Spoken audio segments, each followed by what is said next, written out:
Time for the 49ers Rush Podcast. Number 24 on the 49ers roster countdown is sensational. At least we hope so. Rookie Drake Jackson, who was the first pick for the 49ers in the 2022 draft. Such an awesome time in Vegas, hanging out with the Rush Road Trip and all that stuff. And it was so cool calling this and being around the people. And, man, such positive vibes. Drake Jackson was a guy that I had in my top 50 who fell to 61. And much like the 49ers coaching staff was shocked. A premium position with unlimited upside that fell all the way to the second round with pick 61. Love that it was a deep edge class. So that kind of helped out a lot. So what we're going to be doing, we're going to be hearing from Drake Jackson himself. We're going to be watching some highlights and game tape from Drake Jackson. We're going to go through his high school, college experience, the draft process, all those things. But most importantly, when you walk away from today's show, you're going to know exactly what to expect when you're going to see Drake Jackson on the field, and we're going to set an over-under on sacks on what he can accomplish, or at least should accomplish, in his rookie year for the 49ers. Now, we got him number 24, and this whole countdown is about biggest impact this year. So just because he's a rookie, and just because Kyle Shanahan likes to redshirt his rookies, we made a shirt. If you look at the description of this video on YouTube, our merch that we're selling, we have our 49ers Rush Road shirt, 49ers Rush podcast shirt, but we also have the red shirt down there that says I got drafted by the 49ers and all I got was this red shirt. So you can get that if you want. I love that shirt. But I don't think that that's going to apply to this rookie. Maybe some of the other rookies in this class for sure. I don't think Drake Jackson's going to redshirt. I think he's going to play week one, almost guaranteed, even if it is on a limited basis. Now, before we jump forward, let's watch some clips now. This is one of the films that we did on Patreon, which there are several that we have up of Drake Jackson. You can see the mouse cursor moving. He's going to be playing left end almost exclusively for this game against Notre Dame. And if you want all those, access to all those, at patreon.com/49ers Rush Podcast, as soon as you sign up, you get access to all of them. I think we got over 2.5 hours of content just on Drake Jackson alone, back to his 2020 tape, 2021 tape, all those things. So if you want to, get all the coaching notes and all the stuff that, we break down, you can see on the first play, they got him dropping into coverage way too damn much. They did not use him well. But you can see big number 99 for the Trojans. He's going to be 95, which even that jersey number excites the hell out of me, because if you've watched any of our defensive breakdowns the past 3 years, when 95's on the field, usually bad things happened. Kentavious Street was an awesome man, and I wish him the best. Not the best run defender, so it's going to be going from, seeing a negative and scared when 95's on the field to being excited with Drake Jackson wearing number 95 in 2022. Now, he's big, 6'3", 254, and he has played all the way up to 270 at his time at USC. Only 21 years old. Young and potential. Raw. From just outside the LA area, Corona, California. He played at Centennial High School, the Fighting Huskies. Just on if you go east of Orange County and Anaheim through the mountain pass, that's where Centennial High School is, just outside of Orange County on the other side of the mountains. Now in high school, he came out and he was a lot of fun. You look at what he was able to accomplish. As a junior, his 2017 year, he was Cal High Sports All-State Junior First Team, CIF Division I, All-Area First Big Team, All-Big 8 League Division Defensive Lineman of the Year, 6 sacks, interceptions, 3 deflections, forced fumble. His sophomore year, he was great as well. He just kept getting better and better somehow. And then in 2018, he was a Prep Star All-American, Tacoma News, top 100, All-State First Team for Cal High Sports, All-CIF, Fab 15 First Team, Los Angeles Times All-Area. You can go on and on and on. He was the co-MVP as a senior defensive end, had 27 tackles, 5 tackles for loss, 3.5 sacks, 6 pass deflections, 3 fumble recoveries, 1 touchdown. He just kind of did it all for his high school. And, if you look at kind of the things that he had available to him, it started from a young age. He chose USC over Arizona State. Those were kind of two of the biggest offers that he was deciding between. Chose to be a communications major at USC. He's fun. He's a fun. We'll hear a couple clips from him if the program works. Father is a high school football coach. He's a coach's kid, which is usually a very, very positive thing because they understand what it takes to win. Dad wanted to put USC linebacker on his birth certificate. How much of that is a joke or whatever, but the conversation was had when he was born. USC linebacker they wanted to put on there, and sure enough, he fulfilled that role because whenever he went to USC, in 2019, he was only there for 3 years. He's 21 years old now. He's young. He was 3 and out. He was USC. He enrolled early after graduating a semester early from high school. And, man, he started as a defensive end his freshman year, true freshman year, which is unreal. Showed up and performed. 46 tackles, 11.5 tackles for loss, team high 5.5 sacks, 3 deflections, forced fumble, and a safety. He did have a sprained left ankle, which caused him to miss 2 games, but that's really about all the injury history that he has. That's it. And as a freshman, man, 247 Sports Freshman All-American team, PFF All-American second team, Pac-12 second team. You can just keep going on and on and on. Pac-12 Defensive Freshman of the Year honorable mention. He did a bunch, man.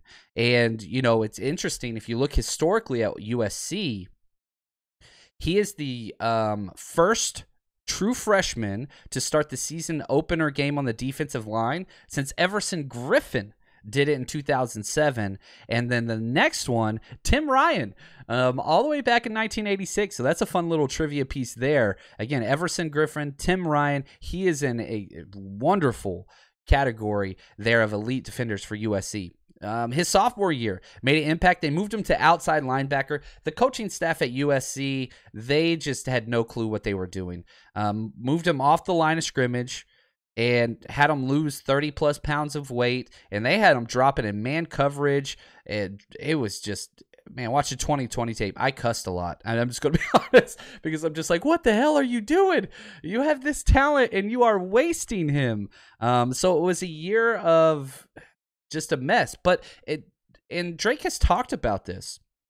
It's all about team for him. That's all he cares about. He'll cover.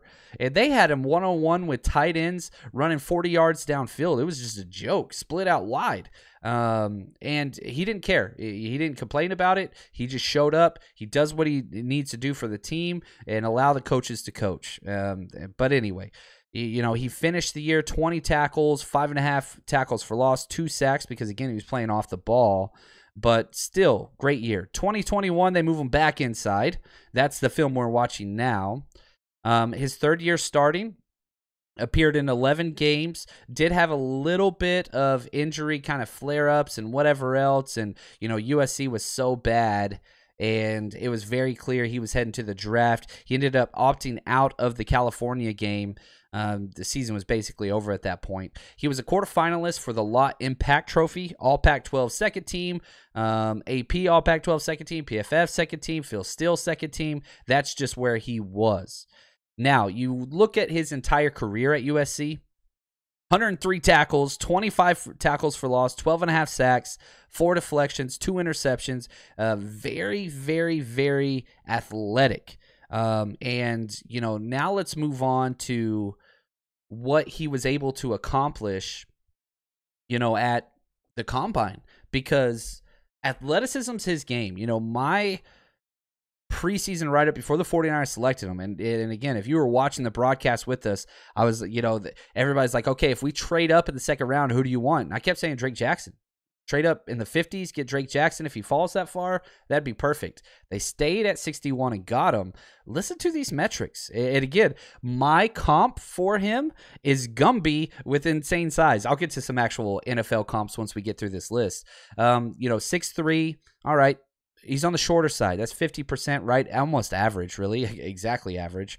254 pounds, that's 25%. So he's a little bit on the lighter side, but he's played at 270. So I think that even though he measured into the combine at 254, he's going to get back to 260. I just know Chris Kusarek, he likes heavier DNs. That's where he's going to go. 7.09 3-cone. Nothing great, nothing bad. Wingspan. Long. 82.5. That's 85th percentile. That's an inch and a half shorter than LeBron James. He's got reach. Vertical 36.5, that's top 86 percentile of edge rushers. Broad jump 127, 97 percentile. He could do a standing backflip with pads on. This dude is aerobic. He could do a lot of stuff. Even you have Bosa talking about all the different things that he could do, which is interesting. Now, let's talk about the 49ers had him in on official interview before the draft. He just turned 21 years old. Here's my draft write-up before the 49ers drafted him. Doesn't play as strong as his weight suggests, but should develop in the weight room. Twitched up speed size guy, should have done better in college, uses his arms well, needs to improve in the run game, but USC moved him around too much. This is a perfect fit with the 49ers, absolute target. Poor coaching stopped his progress since dominating as a freshman. Got him to lose 35 pounds, moved to linebacker. What a freaking waste. Chris Kusarek, after the draft, came out and said, we loved his, quote, flat-footed bend, end quote. Listen to these traits that, PFF ranks players based on these different criteria for positions, okay? And again, like whenever you're looking at this, it just makes sense. Feet 5 on a scale of 1 to 9. Strength 3. Explosiveness 7. Great first step. Hands 4. Bend 9. Best in the class. Now back to this quote from Chris Kusarek, the probably number 1 position coach for the 49ers. Flat-footed bend. He can keep all of his cleats in the ground, even though his body is perpendicular. That's the bend into the offensive tackle. Nobody does it better than him. It's having your cleats in the ground is so imperative. That's that hoop drill that you see him run in the figure 8. Working on that, he has it in spades. Kusarek goes on to say, quote, there's a lot more in there with more training and development, end quote. Shot at USC there. Ouch. But, man, I'm telling you right now, this kid, sky's the limit. Sky is the freaking limit. And one of my favorite things about him is he gets to learn from Bosa. He said, hey, what's up, man? Welcome to the squad. And watching him, the whole D-line, watching them hunt, like I said, man, I cannot wait to go get out there with those guys and just turn up with them. Yes, sir. Nick is so technical. Mm-hmm. Are you excited to just pick his brain as far as the small hand details and that kind of stuff? For sure. I wanted to text him that night, draft night, just figure out pretty much the answer to the test. You got that guy right next to you that's been doing it, and his brother, he can learn from his brother too. So it's like goes down all through. So it's like I get the answers. So, I definitely, want to learn and, try to, stay behind those guys that, been doing it. And Eric Armstead, he freak too. So, yeah. You love it, man. You love to hear those things. Talking about learning from Bosa, learning from Armstead, learning from brother Bosa, Joey Bosa, and just the excitement and sponge-like mindset with what he is hoping to accomplish. Now, my athletic comp, just based off of his measurables, Olivier Vernon, who, man, a huge production as just a solid pass rusher for a long time in the NFL. My play style comp, another player that played under Kyle Shanahan, Elvis Dumervil, with more size and speed. Dumervil was like 6 foot flat almost and a lot smaller, and that's kind of how he won a lot of things because his bend was so elite. Man, the whole time I was watching this guy, I was just like, golly, this looks like Elvis Dumervil, just bigger. And if you look at what he has done in camp, rookie OTAs, OTAs, mini camp, he was mostly the second team left defensive end of camp. Did get a few stabs with the ones, but he looked the part in athleticism, showed day one. It was very obvious, just in freaking hitting the dummy drills, right? And firing off and all the rush drills that they were doing. It looked the part. It really, really did. Now, what do I want for Drake Jackson in 2022? If John Chapman was the coach, what is the plan to utilize this stud young pass rusher? Well, I would say, and it's going to be a kind of stepped approach. The first month of the season, the regular season, I don't want any more than 15 snaps a game. Like I don't care if it's smaller than that. I want him to focus on one thing and one thing only, and that is rushing the passer. That's it. That first month, NASCAR package only. You come in on 3rd and long, 2nd and 10 plus. That is your job. You 2-minute drill. They're throwing the ball. They got to get down the field. That's when he is in. I just want him worrying about the pass. I don't want him knowing. I want him to know run responsibility, but I just want him to go after the quarterback. That's it for the first month. Listen to him talk about what he wants to do. I love it. It's a hunt. Every play is a hunt. And, I just want to be a part of that pack, to go hunt with my boys. So. I want to hunt, man. I want to hunt with my boys. God, that's it. That's all I want. That's it. Now, after the first month of the season, then maybe bump it up to 25 snaps. That's it. And just keep him there. 25 to 30 snaps. That's where I want him ending the season at. Very similar, even though it's a different coaching staff, to what we saw with Alden Smith and Fangio, right? You look, man, you're just coming in. You get this part of the game down, then we'll expand after that, because the 49ers are not the Jags. The 49ers are not, one of these teams like the Jets that can, pick in top 5. The 49ers have a very deep defensive end, perhaps I think the deepest in the entire NFL, because there's so many defensive ends. Samson Ebukam's probably going to start. Charles Omenihu will be the first off the bench as far as all-purpose defensive ends go. Then you got Drake Jackson, not to mention Kerry Hyder, Justin Willis, Kamiko Toure. Like, there are plenty of guys that you can put out there in base run situations. But when it's pass time, send this kid out there. Now, where do I have him?